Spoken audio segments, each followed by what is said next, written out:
Vamos a la última parte de esta serie de reflexiones de la palabra que he titulado El conocimiento de Dios. Y hoy vamos a hablar acerca de su palabra, su carácter, su reino. Y yo les voy a invitar, si ustedes quieren anotar o reflexionar conmigo en el pasaje de 2 Timoteo, capítulo número 3, versículo 16 y versículo 17. Seguramente la mayoría de ustedes sabe el pasaje o lo conoce de memoria, pero vamos a introducirnos y vamos a hablar acerca de esta parte de Dios que a veces no conocemos, que deberíamos de conocer, su carácter y su reino. Toda la escritura, dice, es inspirada por Dios, respirada por Dios y útil para enseñar. Segundo, redarguir. Tercero, corregir. Cuarto, instruir en justicia. Ahora, ¿cuál es el propósito de todo esto? Dice, a fin de que el hombre de Dios sea perfecto. Está hablando acerca de una estatura a la cual todos debemos llegar. Enteramente preparado, enteramente quiere decir íntegramente, auténticamente y totalmente preparado para toda buena obra.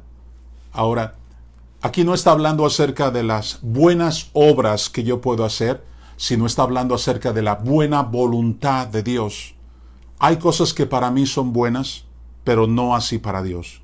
Lo único bueno para Dios siempre será su complacencia, o sea, su voluntad. El hombre tiene una perspectiva de lo que es bueno, por eso es que en ocasiones el hombre trata de enseñar valores humanos pensando que eso es lo bueno o eso es lo que a Dios agrada. No, eso es la parte natural de lo que es la naturaleza humana. Pero para Dios lo que es bueno es hacer su voluntad. Ahora, vamos a entender esta parte nosotros en lo que se refiere al carácter de Dios. Y quisiera reflexionar sobre algunas cosas, principios de su palabra y su reino, su carácter, su reino, para que hoy tú y yo podamos reflexionar sobre esto y nos demos cuenta de algunas cosas que a veces no reflexionamos nosotros. En primer lugar, debes entender que cuando Dios nos habla por su palabra, cuando Dios por su palabra nos enseña, lo que en realidad hace es que nos revela su carácter. Cuando Dios te habla por su palabra, cuando Dios te enseña a través de ella, Dios no te está demostrando, en primer lugar, o presumiendo su sabiduría, no. Lo que Dios está haciendo es revelando su carácter. Tú debes entender que todo lo que es la sabiduría de Dios no es lo que Dios piensa o no es una deducción filosófica de Dios, no. Dios es verdad porque Dios expresa quién es Él. Cuando Dios te dice que Él quiere transformarte a través de su palabra, Él está diciendo que Él quiere que su mismo carácter sea tu carácter, sea mi carácter. Dios revela su carácter. Si alguno de ustedes dice, Dios me ha enseñado algo muy fuerte, significa que Dios quiere que tu vida sea transformada en el mismo carácter de Él, porque eres su hijo y Él es tu padre. Entonces, todo papá deseamos que los hijos sean en ese sentido, ¿verdad?, en su parte esencial como nosotros somos. El padre sabe que la mejor vida que podemos tener es cuando nosotros nos parecemos a Él, pero para eso yo debo de aprender a obedecer. Vamos a ir hacia más adelante, vamos a explicar acerca de eso, pero el segundo principio sería este. El conocimiento de Dios por su palabra, no es la forma como Dios piensa, sino es todo lo que Él mismo es. Repito, el conocimiento de Dios por su palabra no es la forma como Dios piensa, sino es todo lo que Él mismo es. Cuando Dios nos revela y tengo conocimiento de su palabra, adquiero ese conocimiento, yo debo de saber que eso es todo lo que Dios es. Su carácter es todo lo que Dios es. Todo lo que Dios quiso expresar y revelarnos de su carácter, lo tenemos en la palabra de Dios. El poder de la palabra, en tercer lugar, el poder de la palabra es el reflejo, escucha bien esto, el poder de la palabra es el reflejo de la autoridad de su carácter. Ahora, en esto debemos de tener cuidado porque hay personas que desean siempre expresar el poder de Dios, pero no están sujetas a su autoridad. Parece esto contradictorio, pero no lo es. La mayoría de personas les gusta hablar del poder de Dios, pero no hablan o no viven, ¿verdad?, bajo la autoridad del carácter de Dios. Su autoridad es una cosa, su poder es otra. No voy a explicar eso ahorita. Seguramente en el futuro, en nuestros tiempos de reflexiones, vamos a observar lo que es la autoridad de Dios y lo que es el poder de Dios. Pero mucha gente abusa, muchos ministerios inclusive abusan de ello. En cuarto lugar, en cuanto a lo que es el carácter de Dios, su santidad es guardada por el valor de su palabra. Su santidad es guardada por el valor de su palabra. Dios sabe el valor de su palabra y en ella está comprometida su santidad. Voy a decirlo de esta manera. Si Dios dejara de cumplir su palabra, naturalmente Él dejaría de ser un Dios santo. Pero el valor de su santidad es naturalmente por el valor de su palabra. La esencia de nuestras vidas como hijos debe de ser esa. El valor que tenemos debe de ser por el valor de nuestras palabras. Todos los hombres que están escuchando esta reflexión deben de saber que lo más valioso que Dios nos ha dado a los padres, a los esposos, es el valor de nuestra palabra. Nosotros no valemos lo que decimos, sino el equilibrio de lo que decimos y de lo que vivimos. Eso habla acerca del valor que hay en nuestras vidas. Ahora, en cuanto a cómo se refleja esto en el reino de Dios, cómo se refleja esto dentro del reino de Dios, Dios quiere que esto se refleje en nuestras vidas, en su reino. Ahora, ¿cómo se refleja esto? Voy a hablar acerca de 4 cosas muy sencillas. En otras ocasiones, en otros seminarios, en otras enseñanzas, he hablado acerca de esto, pero tal vez tú no lo has escuchado y seguramente va a ser bendición para tu vida. En primer lugar, el fundamento del reino de Dios es la adoración. El fundamento del reino de Dios es la adoración. O sea, cuando hablamos de adoración, no estamos hablando de música. No estamos hablando de panderos, no estamos hablando de artes. Nunca la música será fundamento en sí sola. O sea, nunca los cánticos de una congregación van a ser el fundamento de Dios. Simplemente expresarán parte de lo que es el carácter de Dios. Pero aquí en adoración estoy hablando acerca de vivir para darle a Dios honor y gloria a través de nuestra obediencia.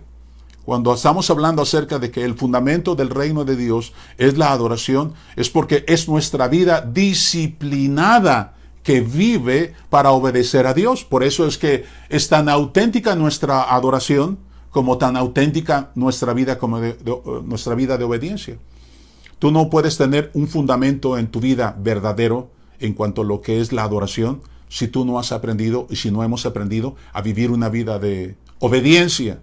Obediencia es la columna vertebral del reino de Dios. La manifestación del reino de Dios es a través de la obediencia. Por eso es que el fundamento del reino de Dios es la adoración. No estoy hablando de música, no. No estoy hablando de ministerios musicales, no. Nunca en una congregación, por más hermosa música que haya, por más hermosos cantantes que haya, por más magnificente que podemos expresar, o magnificencia de la música, mejor dicho, que hagamos en nuestras congregaciones, nada de eso será fundamento. El fundamento siempre seguirá siendo el mismo, la palabra. Pero estoy hablando que la forma como se expresa es a través de la adoración de nuestro corazón. Y la adoración de nuestro corazón es en el reconocimiento diario en obediencia a la palabra. Segundo lugar, el camino del reino es la obediencia. El camino del reino es la obediencia. Nadie puede decir que sigue a Jesucristo, nadie puede decir que está siguiendo en el camino angosto si no ha aprendido a obedecer su palabra. El día de ayer cerramos el tiempo de reflexión hablando acerca de que nadie puede decir que ama a Dios si no ama su palabra. Y esto es verdad.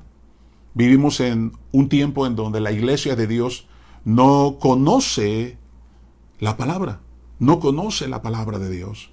Ha escuchado de ella, pero no la conoce.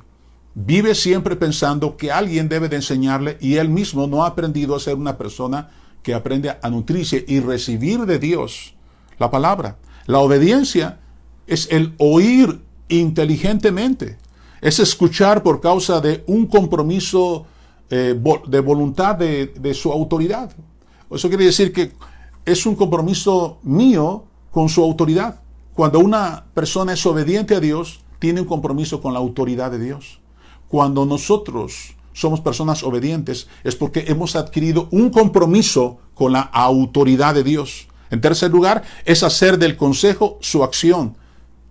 Mi pensar, mi confianza, mi creer, mi dar, mis valores eternos. Obedecer entonces es dar oídos para discernir y entender.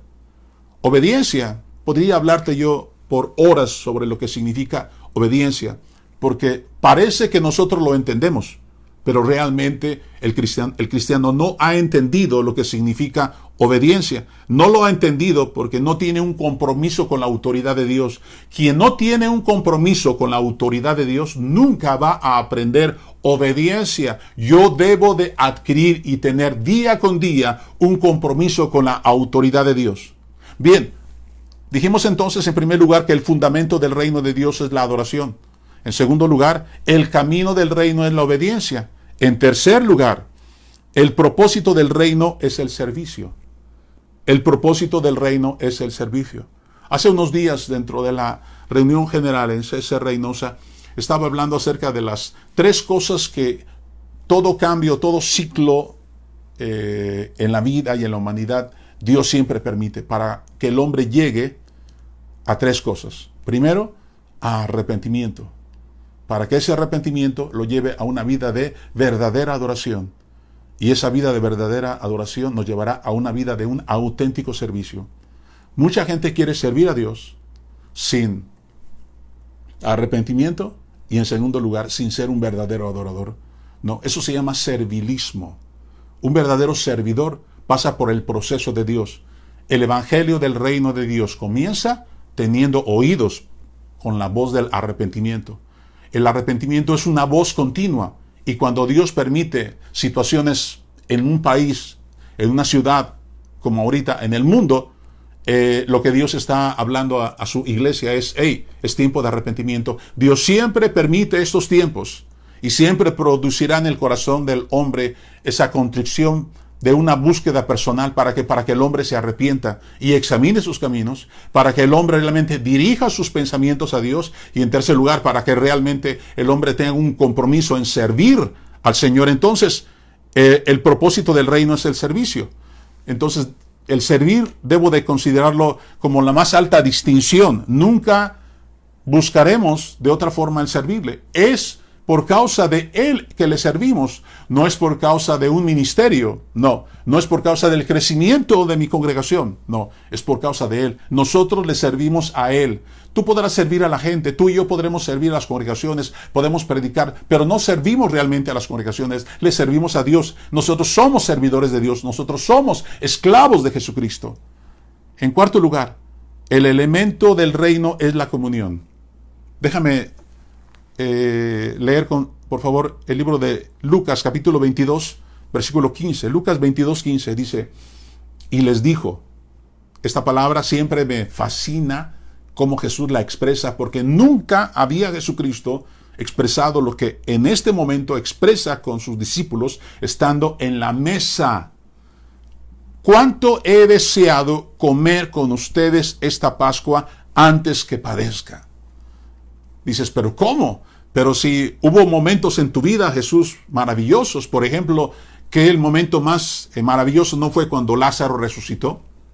No fue cuando se multiplicaron unos pocos panes y alimentaron a miles de personas. Que esos momentos no fueron los momentos más maravillosos. Todo latino hubiera dicho eso, pero Jesús dijo algo que para él lo más importante y lo que desea su corazón y lo que deseaba su alma es una cosa, es tener comunión con los suyos.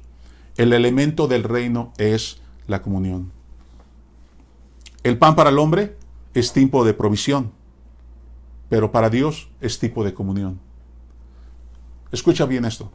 Cuando tú te sientes a la mesa con tu familia, cuando tú te sientes a la mesa con tus hijos, debes de saber que el pan que tienes enfrente para Dios significa comunión, para ti significará provisión.